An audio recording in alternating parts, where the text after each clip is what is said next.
ಹಂತಕ್ಕೆ ತಲುಪಿದಂತಹ ಶಾಸಕರ ವಾಗ್ವಾದ, ರಣರಂಗವಾದಂತಹ ಸಿದ್ದರಾಮಯ್ಯ ಇದ್ದ ಸಿಎಲ್ಪಿ ಮೀಟಿಂಗ್ ಹೊಡೆದಾಡೋ ಹಂತಕ್ಕೆ ತಲುಪಿತು. ರಣರಂಗವಾಯಿತು. ಶಾಸಕರು ವಾಗ್ವಾದವನ್ನ ಮಾಡಿಕೊಂಡು ಶಾಸಕರ ವಾಗ್ವಾದ ಹೊಡೆದಾಡುವ ಹಂತಕ್ಕೆ ಕೂಡ ತಲುಪಿತು.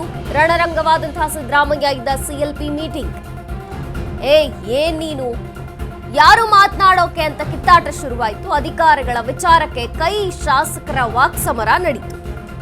ಶಾಸಕ ನಾರಾಯಣಸ್ವಾಮಿ ಮತ್ತು ಶಾಸಕ ರಾಜೇಗೌಡ ಜಟಾಪಟಿ.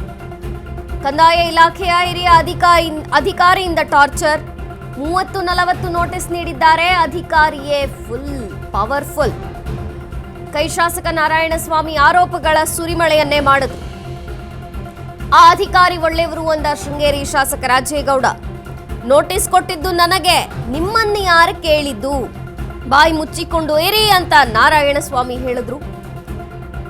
ಸಚಿವ ಕೃಷ್ಣ ಬೈರೇಗೌಡ ವಿರುದ್ಧವೂ ಕೂಡ ನಾರಾಯಣಸ್ವಾಮಿ ಗರಂ ಆದ್ರು. ಮತ್ತೆ ಸಚಿವರು ಅಧಿಕಾರಿಗಳ ಪರ ರಾಜೇಗೌಡ ಬ್ಯಾಟಿಂಗ್. ನನ್ನ ಸಮಸ್ಯೆ ನಿನಗೇನು ಗೊತ್ತು, ಮುಚ್ಕೊಂಡು ಕುತ್ಕೋ ಅಂತ ಮಾತುಗಳನ್ನ ಹರಿಬಿಟ್ರು. ಸಿಟ್ನಲ್ಲಿ ಎದ್ದು ರಾಜೇಗೌಡ ಕಡೆ ಹೋದಂತಹ ನಾರಾಯಣಸ್ವಾಮಿ ಕೈ ಮಿಲಾಯಿಸೋ ಹಂತಕ್ಕೆ ತಲುಪಿತು ಶಾಸಕರ ಕಿತ್ತಾಟ. ಇಬ್ಬರನ್ನ ಸಮಾಧಾನ ಪಡಿಸಲು ಬೇರೆ ಶಾಸಕರು ಹರಸಾಹಸವನ್ನ ಪಟ್ಟರು. ಹೊಡೆದಾಡುವ ಹಂತಕ್ಕೆ ಹೋಯ್ತು. ಸಿಎಲ್ಪಿ ಮೀಟಿಂಗ್ನಲ್ಲಿ ಶಾಸಕರ ವಾಗ್ವಾದ ರಣರಂಗವಾಯಿತು. ಸಿದ್ದರಾಮಯ್ಯ ಇದ್ದಂತ ಸಿಎಲ್ಪಿ ಮೀಟಿಂಗ್. ನೀನ್ ಯಾರು ಮಾತನಾಡಕ್ಕೆ, ನಿನಗೇನು ಗೊತ್ತಿದೆ? ಶಾಸಕರಿಬ್ಬರ ವಾಕ್ ಸಮರ ಶುರುವಾಯಿತು. ಶಾಸಕ ನಾರಾಯಣಸ್ವಾಮಿ ಮತ್ತು ಶಾಸಕ ರಾಜೇಗೌಡರ ಜಟಾಪಟಿ ವಾಕ್ ಸಮರ ಇದು. ಕಂದಾಯ ಇಲಾಖೆ ಹಿರಿಯ ಅಧಿಕಾರಿಯಿಂದ ಟಾರ್ಚರ್ ಆಗ್ತಿದೆ. 30-40 ನೋಟಿಸ್ ನೀಡಿದ್ದಾರೆ. ಅಧಿಕಾರಿಯೇ ಪವರ್ಫುಲ್. ಕೈ ಶಾಸಕ ನಾರಾಯಣಸ್ವಾಮಿ ಆರೋಪಗಳ ಸುರಿಮಳೆಯನ್ನೇ ಮಾಡಿದ್ರು. ಆ ಅಧಿಕಾರಿ ಒಳ್ಳೆಯವರು ಅಂತ ವಹಿಸ್ಕೊಂಡ್ಬಂದ್ರು ಶೃಂಗೇರಿ ಶಾಸಕ ರಾಜೇಗೌಡ. ನೋಟಿಸ್ ಕೊಟ್ಟಿದ್ದು ನನಗೆ, ನಿಮ್ಮನ್ನು ಯಾರು ಕೇಳಿದ್ದು? ಬಾಯಿ ಮುಚ್ಕೊಂಡು ಕುತ್ಕೊಂಡಿರಿ ಅಂತ ನಾರಾಯಣಸ್ವಾಮಿ ಹೇಳಿದ್ರು. ಹೀಗೆ ವಾಕ್ ಸಮರ ನಡೀತು ಇಬ್ಬರ ಮಧ್ಯೆ. ಸಚಿವ ಕೃಷ್ಣ ಬೈರೇಗೌಡ ವಿರುದ್ಧವೂ ಕೂಡ ನಾರಾಯಣಸ್ವಾಮಿ ಗರಂ ಆದ್ರು. ಇನ್ನು ಸಚಿವರು ಅಧಿಕಾರಿಗಳ ಪರ ರಾಜೇಗೌಡ ಬ್ಯಾಟಿಂಗ್ ಮಾಡಿದ್ರು. ನನ್ನ ಸಮಸ್ಯೆ ನನಗೆ ಗೊತ್ತು, ನಿಮಗೇನು ಗೊತ್ತ್ರಿ, ಸುಮ್ಮನಿರ್ರಿ ಅಂತ ಸಿಟ್ನಲ್ಲಿ ಎದ್ದು ರಾಜೇಗೌಡ ಕಡೆ ಹೋಗಿ ನಾರಾಯಣಸ್ವಾಮಿ ಕೈ ಮಿಲಾಯಿಸೋ ಹಂತಕ್ಕೆ ಈ ಶಾಸಕರ ಕಿತ್ತಾಟ ತಲುಪಿತು. ಉಳಿದ ಶಾಸಕರು ಇವರಿಬ್ಬರನ್ನ ಸಮಾಧಾನ ಪಡಿಸೋಕೆ ಹರಸಾಹಸವನ್ನ ಪಡಬೇಕಾಯಿತು.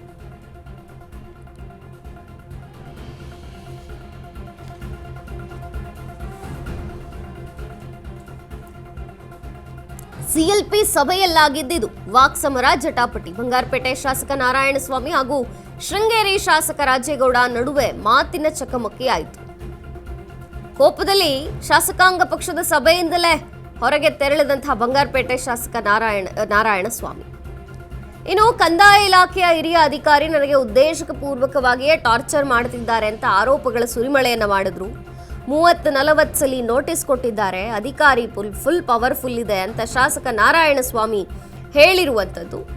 ಇನ್ನು ಶಾಸಕಾಂಗ ಪಕ್ಷದ ಸಭೆಯಲ್ಲಿ ಕಂದಾಯ ಸಚಿವ ಕೃಷ್ಣ ಬೈರೇಗೌಡ ವಿರುದ್ಧವೂ ಕೂಡ ಅಸಮಾಧಾನ ಪರೋಕ್ಷವಾಗಿ ಹೊರಹಾಕಿದ್ರು ನಾರಾಯಣಸ್ವಾಮಿ. ಈ ಬಗ್ಗೆ ಹೆಚ್ಚಿನ ಮಾಹಿತಿಯನ್ನ ಕೊಡ್ತಾರೆ ಪ್ರತಿನಿಧಿ ದೀಪಾ. ದೀಪಾ, ಶಾಸಕರಿಬ್ಬರ ವಾಕ್ ಸಮರ ಇದು. ಸಿಎಲ್ಪಿ ಮೀಟಿಂಗ್ ಇಂದನೂ ಕೂಡ ಹೊರನಡೆಯುವಂತ ಪ್ರಸಂಗ ಉಂಟಾಯಿತು ಅಂದ್ರೆ ಏನಿದೆ ಹೆಚ್ಚಿನ ಮಾಹಿತಿ ದೀಪಾ? ಮಂಜರಿ, ಅಧಿಕಾರಿಗಳು ಮಾತು ಕೇಳ್ತಿಲ್ಲ ಅನ್ನುವಂತಹ ನಿಟ್ಟಿನಲ್ಲಿ ನಿನ್ನೆ ಒಂದು ಹಂತಕ್ಕೆ ಕೈ ಮಿಲಾಯಿಸುವ ತನಕವೂ ಕೂಡ ಶಾಸಕರುಗಳ ಗದ್ದಲ ಶುರು ಆಗಿರುವಂತದ್ದು.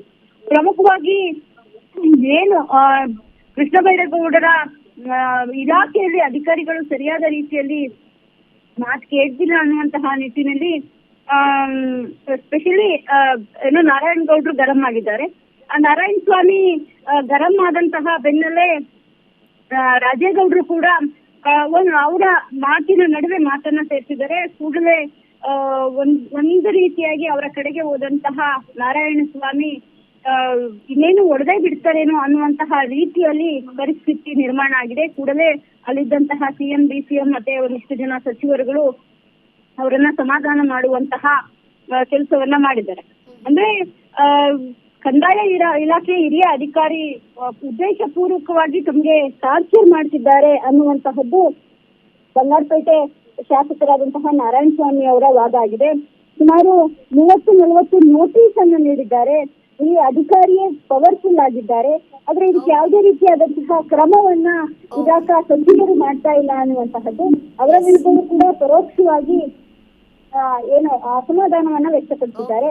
ಆ ಸಮಯದಲ್ಲಿ ಆ ಅಧಿಕಾರಿ ಒಳ್ಳೆಯವರು ಅನ್ನುವಂತಹದ್ದನ್ನ ಶೃಂಗೇರಿ ಶಾಸಕರು ಹೇಳ್ತಾರೆ.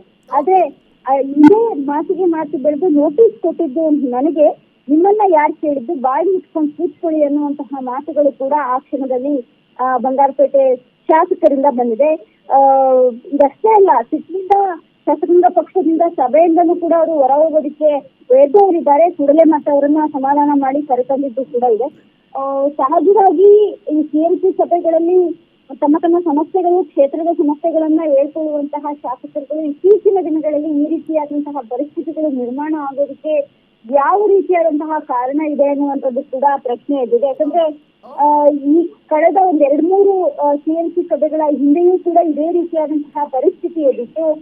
ನೇರವಾಗಿ ಸಚಿವರುಗಳೇ ಮಾತನಾಡುವಂಥದ್ದು, ಜೋರಾಗಿ ಮಾತನಾಡುವಂಥದ್ದು ಕೂಡ ಆಗಿತ್ತು. ಇದೀಗ ಅದು ಶಾಸಕರ ಸರದಿ ಅಂದ್ರೆ ತಪ್ಪಾಗುತ್ತಿಲ್ಲ. ಓಕೆ ದೀಪಾ, ಥ್ಯಾಂಕ್ ಯು ನಿಮ್ಮೆಲ್ಲ ಮಾಹಿತಿಗಾಗಿ.